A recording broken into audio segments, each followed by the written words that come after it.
Good morning, everybody. It's Jeff Goldberg for the Sales Pro Network. It is Friday, May 12th. It's a glorious day here on the East Coast of the United States in New York by the beach.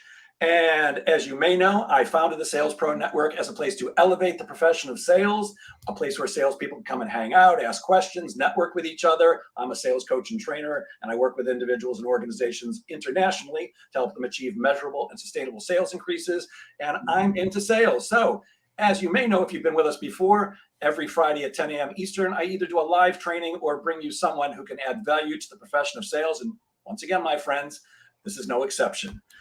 Before I introduce our guest today, if you're watching us live, please say hello in the comments. If you're watching us live on Facebook and have not connected your account to StreamYard, it's just going to say Facebook user. So please include your name. If you're watching us on the replay, please put replay in the comments. And if you have any questions for our guest today, if you'll put those in the comments, I'll be sure to pass them on. And with that, it's my pleasure to introduce you to the CEO and co-founder of Contact Mapping, Adrian Chenault. Good morning, Adrian. Hey, Jeff. Great to be with you. Thanks for having me today.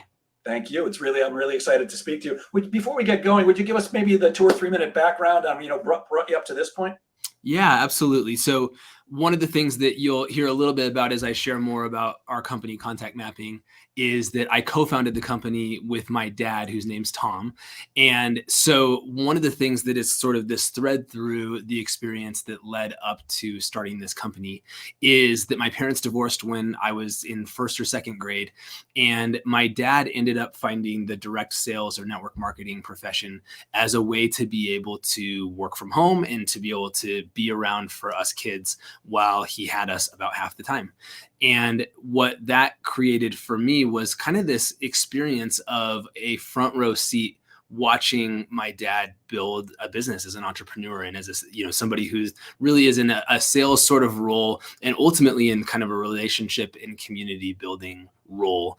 And so I absorbed a lot of lessons in relationships and in entrepreneurship and grit and all the things that come with that because I had this opportunity to observe what my dad did. And so fast forward, I think a lot of those principles and those ways of being got instilled into me. I am the oldest kid and I was a very sort of by the book person. And so while I absorbed a lot of those things in a sort of subconscious way or an unconscious way, I would say, I wanted to go a very traditional route. So I, went to university, studied finance, went the opposite direction from anything that was similar to what my dad did. However, I got into this a high growth tech company that I spent 7 years working at. And what ended up happening is that I started to build bridges across the business. I had this sort of just inherent feeling like, I'm supposed to be a finance business partner to these people. I was observing that most of my peers were not. They were really kind of hiding behind the spreadsheet and whatever. They wanted to do the financy stuff. And I did a lot of that too, but I had this knack for building relationships. And what that led to was I ended up kind of climbing through the ranks of this public company really quickly because I became somebody that could move people and influence people to get things done, even if they didn't report to me. And that worked out really well. And so I spent 5 years of those 7 living overseas working for this company. We got to have 2 of our 3 kids overseas. One of them was born in England. One was born in Switzerland. And at the end of that run, I was in my early 30s and I had a huge job. Honestly, I was kind of over my head, Jeff. And I was working 24/7. I had a huge geographical reach because I was running everything outside the United States for this company from a finance perspective. And I had this yearning that I knew finance wasn't like my long-term home. I knew that there was something where I needed to move beyond that. And it was around that time my dad had turned 65. And what happened was we were talking about his legacy, and he had coined this phrase, contact mapping, 20 years ago to describe kind of the method to his madness, the method to how he has been able to build a gigantic network that has paid him extremely well for 30 plus years. And we had this epiphany that was really our shared story, that I was doing the same thing in a completely different world. And so in 2016, the company that I was working for announced that they were going private with Apollo Private Equity. That was a good experience in a way, but one I do not recommend to others. And I had to go through, it was a really tough time. And so I led through that experience, but it was during that time that there was this epiphany moment that we realized we needed to launch this company, Contact Mapping. And so we founded it in 2017, launched the product in 2018. And it's hard to believe that here we are 5 years into putting this thing out in the world. Amazing. I had a very different, I had a similar experience in one way. My parents divorced very young. I was in third grade, I believe. But I did not have the same experience with my dad. In fact, my dad was a salesperson. My stepdad was a salesperson. Both of my grandfathers were career salespeople. And I swore I would never, ever do anything related to selling. 48 years later, not only do I still sell, but I train people how to sell. What's it like working with your dad? I often speak to people who work with their spouse, and that's always a question for me. What's it like working and living with somebody? I assume you don't live with your dad, but how is that working with your dad? I mean, he's the older person who kind of, you've looked up to all your life, but you're the CEO, right? Yeah. Great question. And, going into it, I had a sense that it would be okay, at least, but you don't know, right? He's incredibly accomplished. It would be easy for him to be second guessing me or calling the shots or sort of this, like, I'm the CEO, but I'm not really the CEO sort of situation. I'm your father. I'll tell you what to do. Yeah. Go to your room. So I had some trepidation about that going into the experience. However, the flip side is I think I knew it was going to be fine. And one of the reasons why that was the case is an amazing thing about my dad as a human in general, and especially in his relationship with me, is he really has always had this willingness and this ability to see me in a way as his equal, even though he was a father to me and did lots of fatherly things and had to be tough on me at times and so on. It was always from the perspective of, we're equals, but I just have more experience in certain ways, and we're going to talk about it and whatever. But he's always been good about that. And I think I'm wired that I don't really like to make mistakes. And so I think his response to that as a father has always been to really try to let me make my own mistakes, and even sometimes push me to make a mistake so I can learn instead of playing it a little safe. And so that dynamic has played out well as we've worked together, where I feel like he's been incredibly gracious in making sure that I was the one that was able to call the shots. Very cool. It sounds like a good dad. We're going to get into what contact mapping is in a second, but contact mapping, from what I understand, it's all about relationships. And I get lots of questions about this, and I'd like to get your opinion. Relationship-based selling. Do you believe that it's still useful and important for today's selling environment? I do, but I think we've learned some really important things, right? So, I think relationship selling has caught a little bit of a bad name in the last 5 or 10 years as like solution selling and now challenger selling, and some of these newer concepts have come along. And if you're just the guy that is not very good at your job or doesn't add much value except for the fact that you you're good on the golf course or you're fun to go out for drinks with or whatever, that model is pretty much dead in my opinion. But I think that true trust-based relationships in selling are an absolute accelerator. It's like rocket fuel on those other things that you do, right? So you should do challenger selling. You should be leading the customer in the process. But if it feels adversarial, or if it feels even just sort of cold, then, I didn't hire a consultant. I didn't hire you to be my consultant. I want to have a relationship with you. And so I think that those who are able to create that relatedness are people who can have a ton of more effectiveness in the space. Got it. Yeah, I couldn't agree more. I do still believe that, while many things have changed in the almost 5 decades that I've been selling, one thing is that people still do business with people they like and trust. I also felt the challenger model. I like it a lot, but it is a little not aggressive, but confrontational. And yeah. I certainly believe in challenging my prospects. You don't want to just yes them to death, but it's still going to end up, unless you're buying a pair of sneakers, and even that's a relationship, because most of that, you have a relationship with the athlete who wears them. But people still are, they'll go out of their way to not do business with you unless they like and trust you. Of course, you still have to bring, and you use the perfect word, you got to bring the value, because at the end of the day, that's it. Good morning, Bruce Caserman. Good to see you here, my friend. So let's talk about contact mapping. What is it, and why is it important for sales professionals? Yeah, so contact mapping is a way of thinking about your network that has a more, first of all, a more holistic viewpoint. So I see a lot of behavior and a lot of sort of just way of being in the sales space of like, I'm working for this company. I'm creating this like siloed network that exists primarily for the purpose of selling to this target customer or whatever. All of that data, to varying degrees of effectiveness, lives inside that company's corporate CRM. And like all the rest of my stuff is over here.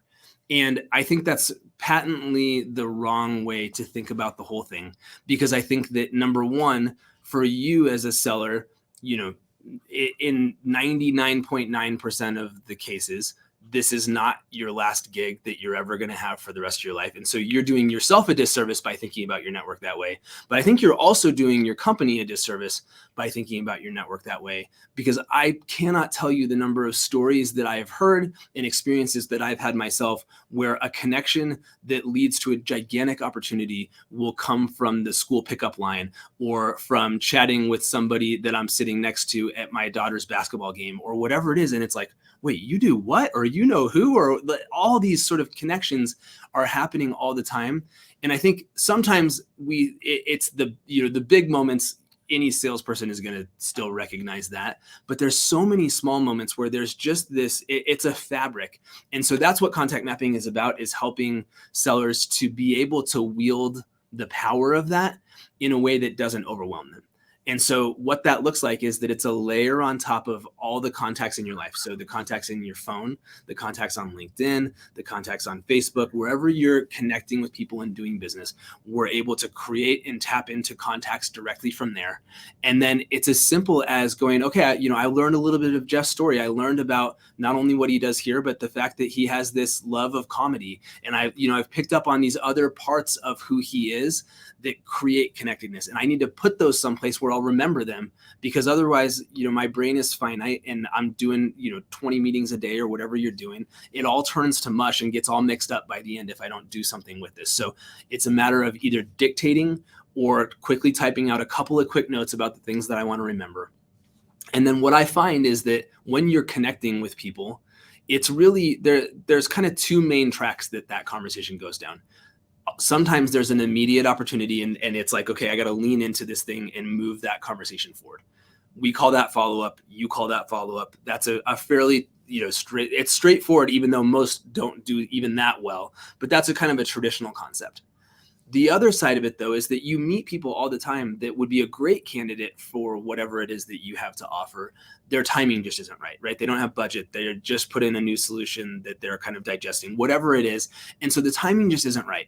And most sellers, what they do in that scenario is they put it closed lost or whatever, they send it to nurture, and now it's marketing's job. And, I move on to the next thing. And marketing is certainly part of that, but I don't think it's the whole solution. And I think, again, you're doing yourself a huge disservice. And so what we have is something that we call rotations of remember.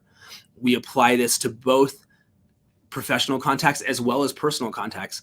And the idea is I want to have the people in my life on these varying sequences of once a month, once a quarter, whatever it is, to be able to send that person a note and just say, hey, I was thinking about you. How's the comedy stuff going? How's the dog? How's the whatever? And because I know these things about you, I know a couple more things about you than just the fact that I want to sell you something. We can actually have a conversation. And the trick is just to check, I'm going to check in with you and ask you about the comedy stuff. I'm not even going to mention, whether or not you are now ready to buy my thing. And lo and behold, when you're ready to buy my thing, you're going to go, Adrian, it's so good to hear from you. Yeah, the comedy thing's going great, but it's so funny you called today. We should talk because X. And so it just gives you this power to do that in a way that is organic, that is not too heavy, and that you can keep it all organized, because I think that's really where the breakdown occurs, is it just gets spread too many places, and I have the right intentions, but it just doesn't happen. Yeah, I can't tell you how much I love everything you said. It is the little things that matter. Are you familiar with send out cards? I love send out cards. Yeah, so absolutely. So I was talking to a representative for a client of mine. We were going to bring them in, and while we were still talking about it, I get a card in the mail, and it's this. You mentioned that I love my dog. Yeah. A picture off of Facebook of my dog. Now, Yeah. it's cute. It's funny, but you can bet that when I open this card and I see my dog on there, I don't know what the heck it is, but when I open it up, I see it's from this woman. I'm like, I love this woman. Yeah. She knows how much I love my dog, and it is those little things that make such a difference. And you also mentioned, small connections. I brought this book over here because I just started reading it. I thought there might be an opportunity to show it to you. It's called The Big Power of Tiny Connections by Jen Nash. Fantastic lady. Nice. Really cool, about how little things are happening all the time in your personal and professional life that can lead to great success. And it's just these little connections that we should be making. And what you're doing, if I'm understanding correctly, is helping people expand on and enlarge those connections so that eventually they can turn into whatever we're looking to do, in salespeople's cases, close business. Yes?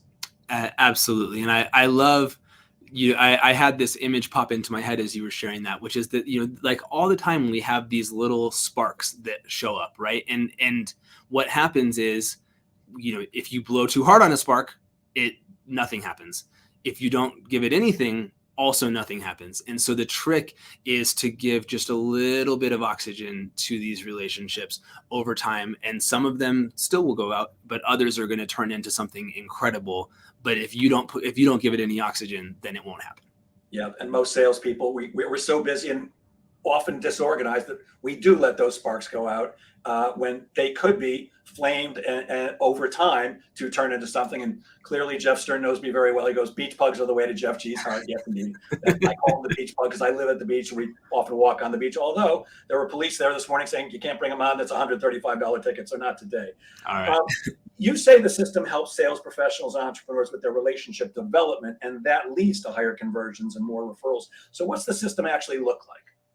Yeah. So every person that I connect with, whether it's an old contact who I've had in my phone for years, whether it's somebody brand new who I've just prospected on LinkedIn or whatever it is in the middle, right? I can, within our software, either tag and add notes and then follow-ups to an existing contact that's already there. So I like to think about your contact list like the Cheesecake Factory menu, right?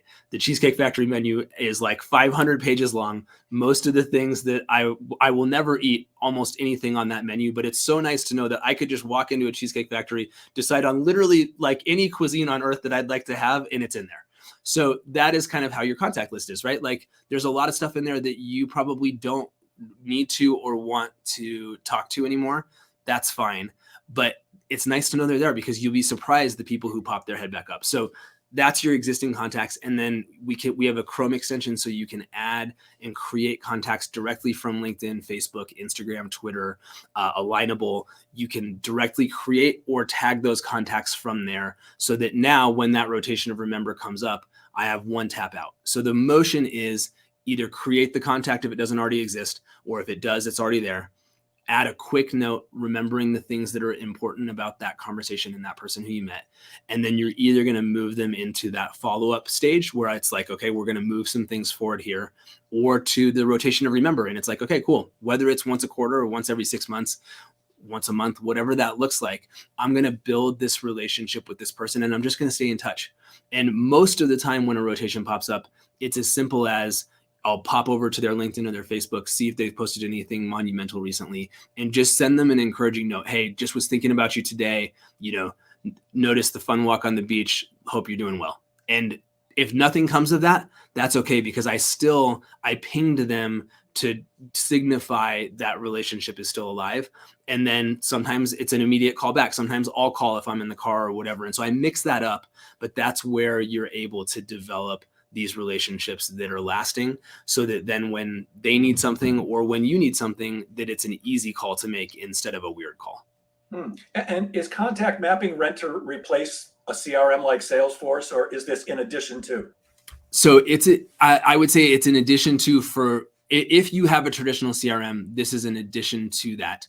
And the reason why is twofold. One is that you own it as a sales rep. So this is kind of the proverbial little black book or little red book manifested into a digital format that allows you to carry this with you throughout your career as a sales professional and not be locked into that moment where you wake up one day and they decide that they don't need you anymore, which unfortunately we've seen all too much of recently. And you know how these things go, right? Your corporate contacts, that the personal contacts that may have inadvertently ended up in the corporate database, and suddenly not only stuff that you were doing for work, but stuff that was personal to you is just poof, it's gone.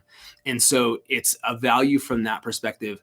And secondarily, you look at what like Salesforce, HubSpot, so on, those tools are really organized around two things. It's deal management. So I'm looking at my pipeline, which is obviously very important. And then secondly, it's marketing automation, right? It's a place where now these contacts are here and now marketing can give me air cover to help me to move these conversations forward. The relationship piece of that is really kind of, it's been so far pushed down inside the experience of a Salesforce or a HubSpot that it becomes painful to put anything in there that relates to what we do. And so what happens? Sellers don't do it because it's too hard and they're too busy and they have too many other demands on their time. So we see lots of people that use contact mapping in addition to those tools. And for smaller businesses, contact mapping might be really all you need, maybe with the support of a MailChimp or something like that to support them in what they're doing. Now, you said that the salesperson owns it. So is this not something that you offer to corporations? You only single salespeople buy it? Yeah. So it's a single seat sort of a solution. It's designed to help sellers to be able to see across everything that they do, and they own it.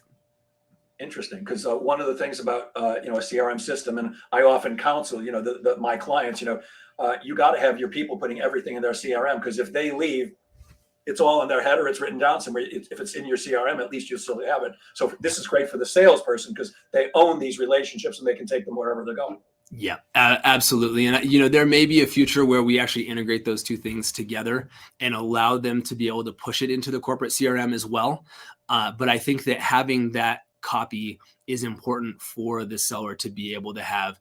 And I think that the incentive system is that now it's easy enough to capture that they actually will.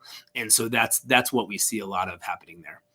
And I could absolutely see where this makes a salesperson who's looking for a new job way more attractive to a prospective employer, because they often ask, what's your Rolodex look like? You may be too young to remember Rolodexes, but what's your address book look like? Yeah.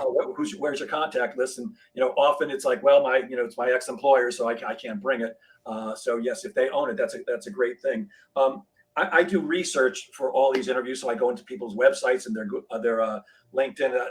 I saw something in there that I have to ask you about. How does your system help you to Google your own memory? Yeah, I'm glad you asked about that one. So here's the thing, right?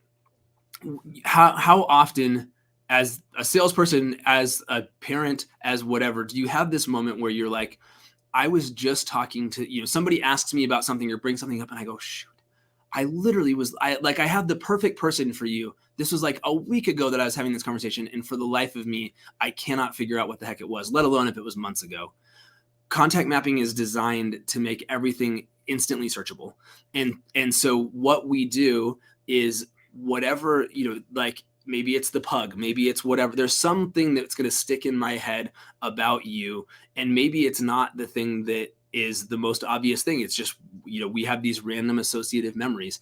And so I can be able to track back through my conversations and my contacts to find referrals for other people, to look for resources that I need for myself, to look for prospects when a new some new offering comes out or I change jobs. And again, it's often not the thing that you think it is. And so I end up all the time searching for some random thing that's this, like I remember we talked about the Knicks. I don't know why we talked about the Knicks, but that's the thing that I'm like, oh, okay, well, maybe that's what it is. And so I'll end up being able to mine my database for people that I would never otherwise find. And if you were to try to do that on a LinkedIn or a Facebook or whatever, now you're searching the whole world. You're never going to find somebody that way. So it's powerful because it's the stuff that's only related to your personal experience. Yeah, you just said something that I wasn't planning on asking you, but I think it's so important. In networking, most of us are looking for referrals for us, but you talked about referrals for other people. And in fact, as I started reading this book, I said, "Oh, I'm interviewing Adrian on Friday. I think I should introduce Adrian to Jennifer Nash because I think those two people have something in common. They might be able to help each other's business." Could you please speak to the importance of not just getting referrals, but giving referrals to other people and connecting them? Is that a super connector? And if so, how do we actually become one? Yeah. So two things, right?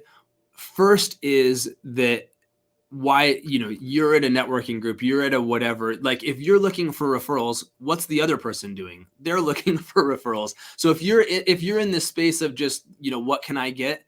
People, they might tolerate you for a little while, but they're going to feel like this person is a net drag on this relationship or this ecosystem or whatever. And so energetically, it's so important to be able to offer referrals to other people. And so in order to be able to do that, number one, you've got to have some level of organization to collect a group of contacts that could be referred to people that you're meeting along the way. And then secondly, I think it's cultivating this idea of how, where's the win-win in this, right? So, I would love to meet Jen. I actually I think I have a cold email into Jen that I didn't ever hear back from because I had heard about her book and I was like, this is brilliant. So I would be so grateful for an introduction there. But what's my gift to Jen, right? My gift to Jen is we host a podcast and I'd love to interview her about her book and give her more exposure. And so there's, what you're thinking about natively is this idea of like, okay, these people are going to benefit from meeting each other. And that's, I think, the unlock for a person in sales is that it's not just about, okay, well, this person over here could be a customer for this person, but like what's necessarily in it for them. The best referrals are when both sides are going, yes, I would love to meet that person. That's when you know that you've done something right. Yeah, I just made a note. Introduce Adrian to Jen. Awesome. I think it's an often just overlooked, not technique, but way to really not just help others, but givers get. And Yeah. I regularly introduce my prospects and my clients to other people that can help them, where there's nothing in it for me other than I believe every time you do that, you're making deposits in the bank. You're making psychic deposits where, look, I believe in the law of reciprocity. If I do something nice for you, most humans are going to want to do something nice for you too. Yeah. So it's just a smart thing to do. What does it mean when you say fire your brain and hire your heart? I found that one fascinating too. Yeah, my coffee cup. So so that this is something that came from my dad, and I think it's funny how this has become a mantra of contact mapping because it's I think like the biggest battle and the biggest, like this is like my life's work, my ongoing life's work, because I really like to be it's easy for me to operate from my head. It's like I am a smart person. I like to be seen that way. I like to operate from that space. And yet when I get out of my head and into my heart, that is where I believe magical things happen. And I think, just what you talked about now of referrals, I think is a perfect example of that, right? You don't stand to gain much in the moment of that introduction that you have just made. And yet you do it from your heart and you do it from a place of understanding that there is something that what goes around comes around and that there is something in it for you long term. But I think, again, even if you were like, like I'm making the deposit and like I expect to get paid back with interest someday. Like if you operate energetically that way, it's never going to work. It's when you operate from a place of it's my pleasure to give and I just trust that I will receive. That's what it's about. And so I think that's really what it comes down to is I think when we're in our head, we're so much in what's in it for us, or we're in the space of sort of like manipulating. And when we can get out of that and we can get into our heart and into a desire to genuinely contribute to others, things just have a way of opening up. And so we talk a lot about that. Yeah, when I say making deposits in the bank, I'm with you. I'm never making an introduction thinking, oh, this is going to come back to me. In fact, I'm sure like you, I know lots and lots of people, and I can introduce people to lots and lots of people. And I'm often, hey Jeff, if you make any introductions, it turns into business, I'll pay you a referral fee. I don't take referral fees. First of all, I don't need them, but I would never want client or a prospect of mine to think I introduced them to somebody so that I was going to make some money, and it just doesn't feel right. I do it because I believe, I don't want to get hairy-fairy, but it's just the right thing to do. And I do believe that while that's not my intention to get something back, I do believe it comes back almost every time anyways. Yeah. There's something else, an acronym that I was curious about. What is your philosophy of BLTS? Yes, the BLTs is my favorite sandwich, and thank goodness it turned into a good acronym. So the BLTs stand for belong, loved, trust, and safe. And what I have seen and what we talk a lot about in our community is that if you're actually building connection with someone, those are the 4 traits that when you have achieved those, you don't just have a customer, you have like a client for life. That's where they're not buying it, they have bought into you and into that relationship. And so belonging is about having this person feel like they are, valued to you, right? That it's not about it's about them, and it's about the relationship. Love is really about this sense of I'm in it for your good. And of course, I'm going to take care of my good as well, but I'm never going to take at your expense.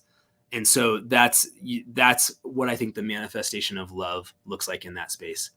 Trust is, operating from the space of very high integrity. And I think one of the examples that you just brought up of a referral fee, right? I don't think there's anything wrong with referral fees. I think that people have different perspectives about that. But I think that if you are I think it's about the way that you disclose and the way that you're transparent inside of that. Because if there's a hidden agenda, now we have a problem. And so that trust is extremely important. And then safety, right? I think that inside of relationships, stuff comes up. And I think when someone feels inherently that they can be safe with you, that they, maybe it's in a sales process and that safety looks like, they have a fear about how they're going to look in this process. And they're wondering whether they can disclose that kind of thing to you. These sorts of things are extremely powerful. And when you operate from that space and you do it again from the right heart, then I think magic happens. And so that's what the BLTs are all about. That's excellent. I love that. By the way, I have zero problem with referral fees. I'm happy to pay them. I just don't take them. Right. I always tell people that, look, I don't judge you. If you want referral fees, I'll be happy to pay. And you, Adrian, and anybody else who's listening, I'll pay you 10% just for an introduction that turns into a deal. I just don't take them myself. It's just not who I am. By the way, good morning, Donald Levine. Good to see you with us, my friend. So how can sales professionals maintain, a large, warm network of people without it becoming a huge pain? Yeah. And I think this is whether it's stated or not, I think energetically, this is a lot of times where someone gets stopped. And so there's 2 pieces of this. One is that you do have to be really intentional about who you give your time to, right? That's a fact for a salesperson in every aspect of it. So you can't have every single person in your life on a monthly rotation of remember, because you're going to have too many people that are showing up and you're going to get overwhelmed and you're going to drop it. So it's being intentional about, okay, and I have kind of rough rules that now have just become instinctive, but it's like, close friends and like really high value targets, folks that I want to build a strong connection with on a monthly. People that are looser acquaintances, who are people who I just enjoy, but there's not something really significant going on right now, are mostly on a quarterly rotation. And then people who are looser connections, who I think are people who I'd like to stay in touch with because there could be something in the future, but there's nothing that's like really pulling on me now, go on a 6-month or even a once a year. And even a once a year is enough to stay in touch. The second thing is that you don't have to do a huge amount of work. You don't have to go and have a 45-minute catch up with every person who shows up on your thing, right? So I do a lot of messages, text messages, LinkedIn messages, whatever. And I also call a lot of people, but I operate from the space of, I'm kind of in a hurry. Like I'm in between things, but I was thinking about you. I wanted to call. And I know you're busy too, because they, you know, they didn't pick up the phone because they were dying to suddenly have a 45-minute unexpected phone call in the middle of their day either. So I get so much mileage out of 3 or 4 minute phone calls where I do let them hear my voice and I do get to hear their voice and feel their energy, but I'm on to the next thing. I love that. And that's where I think if you can become much more quick in those little touches, but you're still doing them, you're creating a ton of value without getting yourself super bogged down. 100%. I mean, I've shared this example on this podcast before, but I'm a member of a networking group for 18 years. The group is 35 years old. Terrific group. There's 40 people in it. It's exclusive, so there's no other sales trainer in it. And there's one gentleman, his name is Doug Rowe. Every, 6 or 8 weeks, my phone rings. I look at it. It's Doug Rowe. Now, Doug Rowe's an attorney. Okay. And every time the phone rings, I'm like, oh, am I getting sued? No, I don't get sued, but it's just the way my mind thinks. And here's the conversation every single time. Hey, Jeff, it's Doug Rowe. Hey, Doug Rowe, how you doing? He goes by both names. It's kind of a funny thing. And he goes, everything's doing great. How are you? I'm like, I'm great. What can I do for you, Doug? And he always says, nothing. I'm like, why'd you call? He goes, just to check on you. Anything I can do to help you? I'm like, nope. Maybe a 3-minute conversation. But every single time I hang up, and I know how much he charges, and it's fairly, he's a great attorney, does incredible work for his client. I know what he charges. And every time he hangs up, I go, he just spent 5 minutes of his very valuable time just calling to check in on me. What can I do for him? Yeah. It's just the way most of us are. So it's great. Those little tiny touches. You're right. I don't have 45 minutes every time. And one of my favorite things is, hey, I'm running into a meeting in 10 minutes. I just wanted to call to say hi. Yeah. I mean, it's perfect. Love that. And, it sounds to me like one of the things that contact mapping might be good for is follow-up. And, I preach this constantly. The fortune is in the follow-up. We all know that saying. We don't want to be spammy. Right. So how do we walk the fine line between being annoying and not being in contact enough with our follow-up? Right. So I think it really comes down to the build that you do on the front end. Because if I create relatedness inside of the first conversation or the first couple of conversations, and now, I know about your kids and what they're up to, or I know about your dog, or I know about your, whatever it is, these, what's the thing that makes this person tick? Then I've got all these things to talk about. And if you don't, if that's hard for you or that feels unnatural to you at the beginning, then leverage social media. Go and stalk them a little bit and go, hey, I noticed the other day that you were up to this. How's that going or whatever? But I think it really is about this. And it's funny. This is one of the things that I've watched my dad do extremely well. And like, there'll be times where it's like, this is a really businessy conversation. And he will open it up and he'll spend a lot of time like digging in, like, hey, I was thinking it, like, well, he's the master of like really demonstrating care and talk, and giving his time to actually knowing the person and checking in on how they're doing before we get down to business. And it's like a sight to behold, to like watch the way that people open up. And I'm like, man, that conversation totally would not have gone the way that it ultimately did inside of that 45-minute space if you hadn't done that. And I wouldn't have had the chops to go there at the beginning, because I feel, I'm like a get down to business kind of guy naturally, but there's great value there. So I think inside of that follow-up, it's figure out what I can ask you about first that's not just generic, that's specific to you and demonstrates care. I think that's how you get out of the game of feeling spammy. Yeah. And I'm assuming you don't have an eidetic memory and that you've actually contact mapped maybe, but you talked about my comedy and my dog, and then you just mentioned kids. Yeah. Any of those three or all three of those, and I'm like, I love this guy. Yeah. I mean, I know that you have this software, but it didn't matter to me. You brought up my dog, and I'm like, I love my freaking dog. And, we had a 10-minute conversation months ago, because I always do pre-interviews to make sure that the people I'm bringing to the Sales Pro Network are worthy of being put in front of them. But my heart went boom. He remembers my dog. He remembers my comedy. That's great. I mean, yeah, good stuff.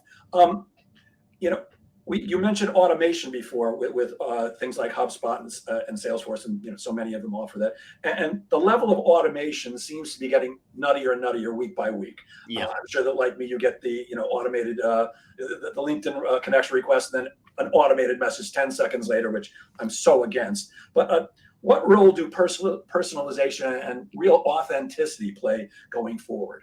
Yeah, I think that I think there's going to be there's going to actually be some kind of technology, I think, ultimately that's going to look for this. But I think we're already wired as humans, right? Like there's this, is this real? As in, is this really to me and for me? Or am I just one of 1,000 people who receive this message? And I'm going to experience that message differently based on those two realities. And so we are inundated with that latter camp, right? We're inundated with, mostly horrific, terrible sales sequence copywriting and whatever. That's very easy to tell was not to us. We're also inundated with some pretty good copywriting, some of which is, attractive, but still, if we have a relationship and yet I can feel that this wasn't really for me, and especially if it's sort of purporting to be so, I think it's trust destroying.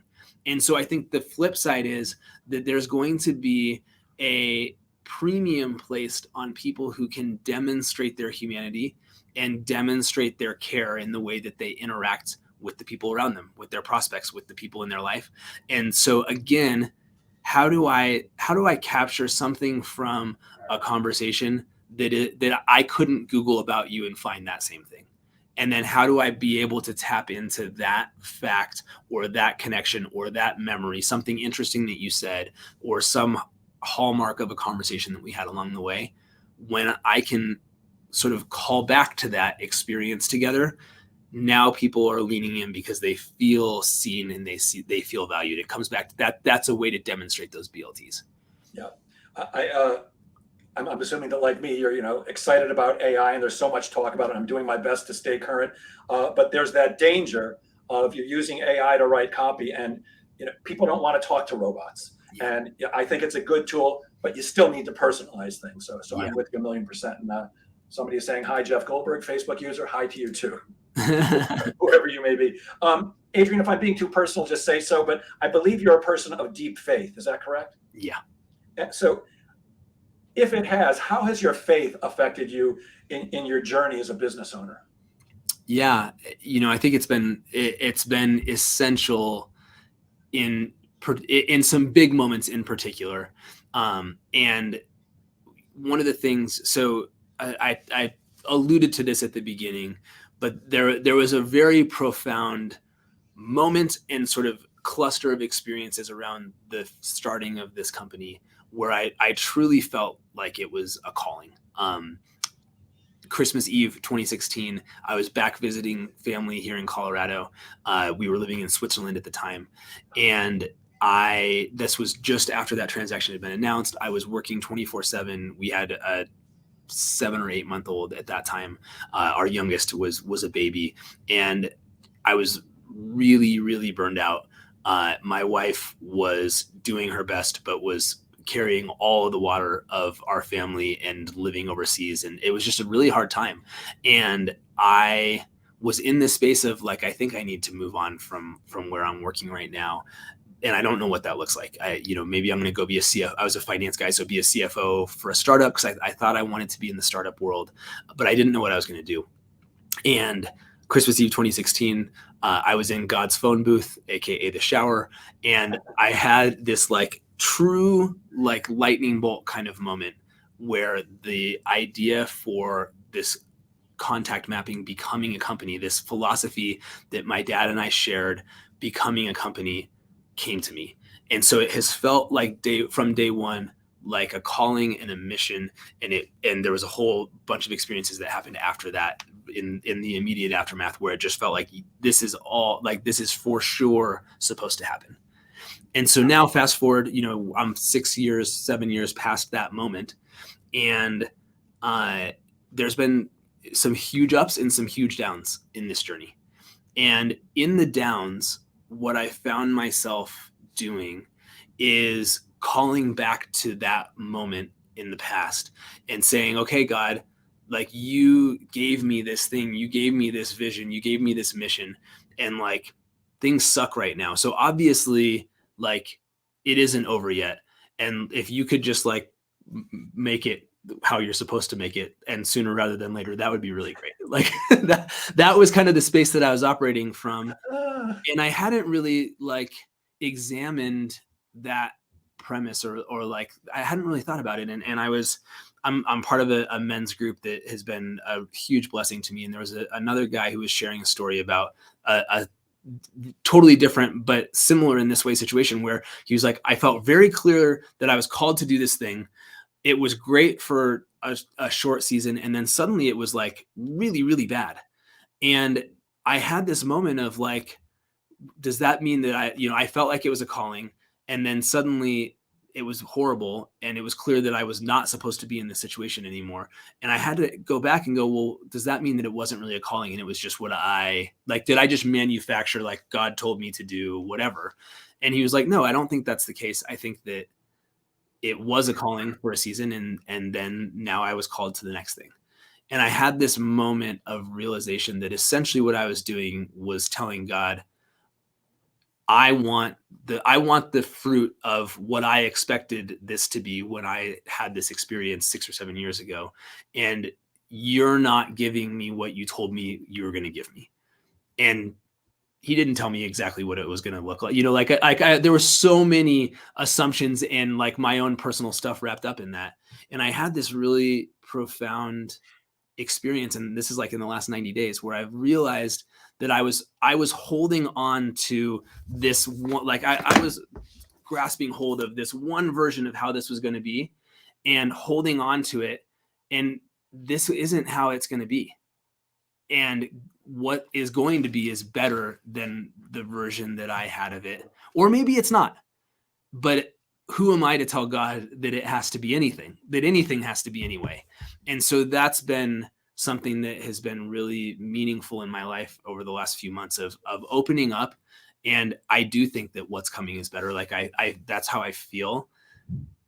And also it's, I think just a maturity in the journey of faith of going, like, I know there's good things in the future. I don't know what what the path looks like between here and there. And that's part of that. That's part of what faith is to walk the path, not knowing what lies ahead. Got it. That's great. There's a terrific series of books called Conversations with God. And I love that your conversation with God was, okay, could we get this done quickly, please? I'm a godless heathen, but I also get my communications in the shower, wherever they're coming from, whatever you want to call he, she, or it that created this universe and puts the power. The shower just seems to be a place where stuff comes to me constantly. Yeah. My LinkedIn posted, it's like, what would serve me today? And I'm, oh, this would be great. Let's see if we can get that out there to everybody. Love it. You recently talked about turning the guilty pleasure of content consumption, boy, oh boy, do I love consuming content, into a tangible asset that we can use to increase sales. I know that when I'm scrolling on TikTok, I'm not making any money. How do we turn that guilty pleasure into tangible results? Yeah, I love that. And so I'm glad you brought it up. So it comes back to this idea of referrals, right? What are the things that we have to offer people? Sometimes sometimes it's another connection. Sometimes it's our business. There's all these things, but a lot of times it's an idea or a thought or a perspective or whatever. And so when I really enjoy something on Twitter is my main guilty pleasure. I just love, there's so much good stuff and I'm like down all these different rabbit holes. And so as I'm discovering content that I appreciate, I've created this new filter and this new muscle of who also would appreciate reading this or seeing it or hearing it. And so I make a habit of sharing content routinely with other connections or other contacts in my network that might be interested in that same thing. And so that's part one. Part two is, especially with TikTok and with video content, I think it's particularly important that you send something that says why you sent that to them, because I have people in my life that send me videos without explanation. And so now it's like, I've just received this thing. It's not clear to me what it is. And now I need to like get out my AirPods or like get to a space where people aren't going to overhear me watching this nondescript video that could be whatever. And so I think it's about saying, hey, like, found this video about this, or like this inspired me and it made me think of the way you inspire me, or whatever that is. But finding ways to share the content, but to do it again in a personal way, because Facebook makes it really easy to blast, or Instagram or whatever, to blast that video to 30 people. And so if I think that's what you did, I'm probably just not going to watch it. If you send me a note saying, hey, Jeff, like this reminded me of you, then I'm going to for sure watch it. And that's, I think, a big difference. Thought you would appreciate this, thought this would provide. Yeah, it's just that little touch, and it's so easy to do. Yep. So easy to do. That's great. Here's something else I'm curious about.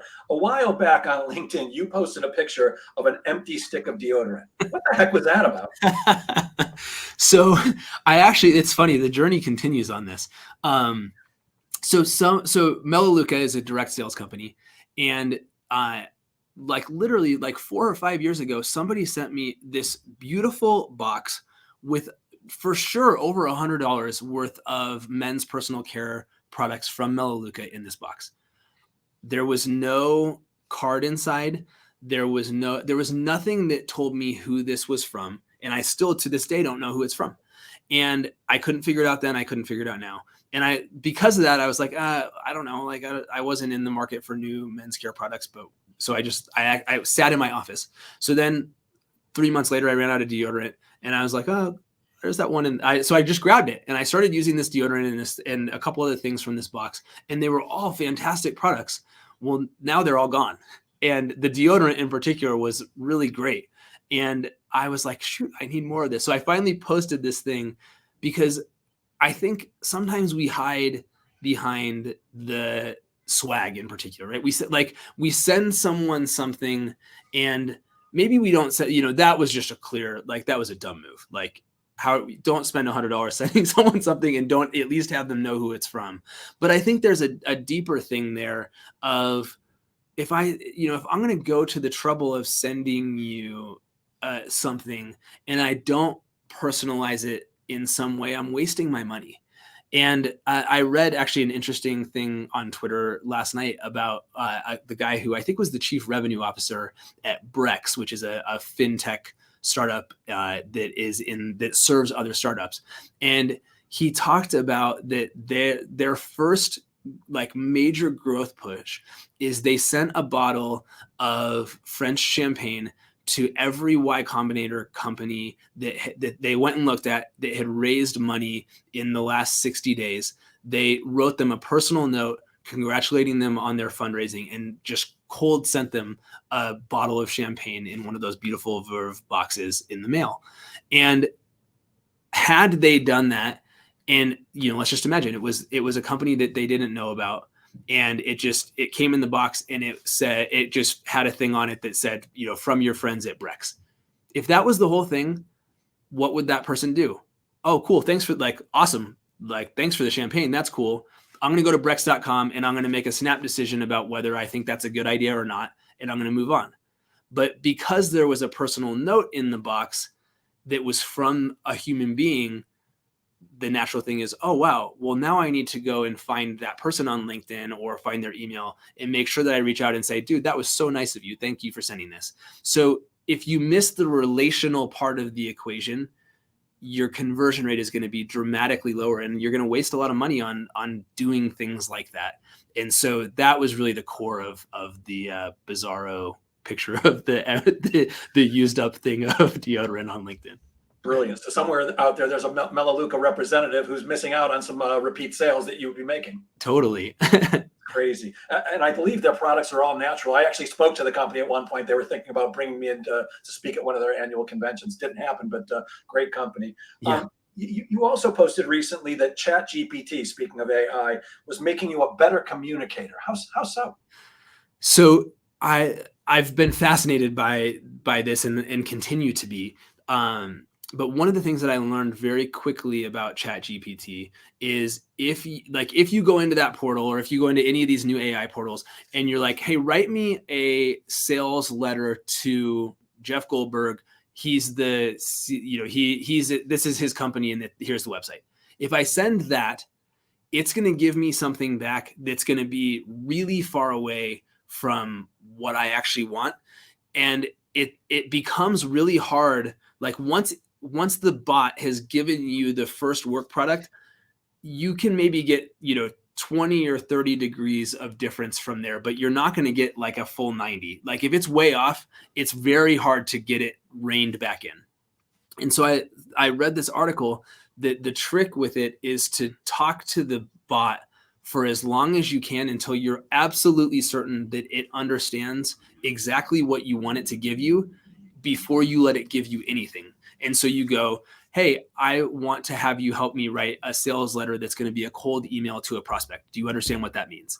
And it will go, yeah, I understand what that means. I can help you with that. Okay, cool. The target for that is this person. His name is Jeff Goldberg. He's the founder of the Sales Pro Network. This is his bio. Does that give you enough information to be able to do it? Yes, that's good. I can work with that. And so you keep giving it the information and checking in with it as it goes. And then finally you go, okay, cool, great. Now give me the letter. And the letter will come back and it will be very close to what you actually want. And I thought about that a lot of times, especially with my team, with more maybe junior members of my team, I don't give them enough paint by numbers before I ask them to do something that they then go and they kind of flap around or whatever, and they come back with something that's off. And then I'm like frustrated about that, but it was actually a problem of my own making. And so it's helped me to learn to just be more clear and more, to volunteer more in my communication and not to skip steps, which I have a tendency to do. And again, I what comes back from my human teammates, just like my AI teammates now, is much better as a result. Love that. I'm looking at the clock. We're quickly running out of time, and I've got 8 zillion more questions I'd like to ask you. One of them is, and I think you alluded to this earlier, and I'm pretty sure I have the exact same issue.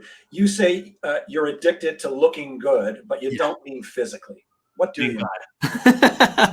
I would be a very sad person if that was the case. So here's the thing, right? I talked a little bit about this when we talked about fire your brain, hire your heart. My experience growing up is that I found it pretty easy to get good grades. I found it pretty easy to get what I call gold stars of various varieties. And what I found is that I operated from a space of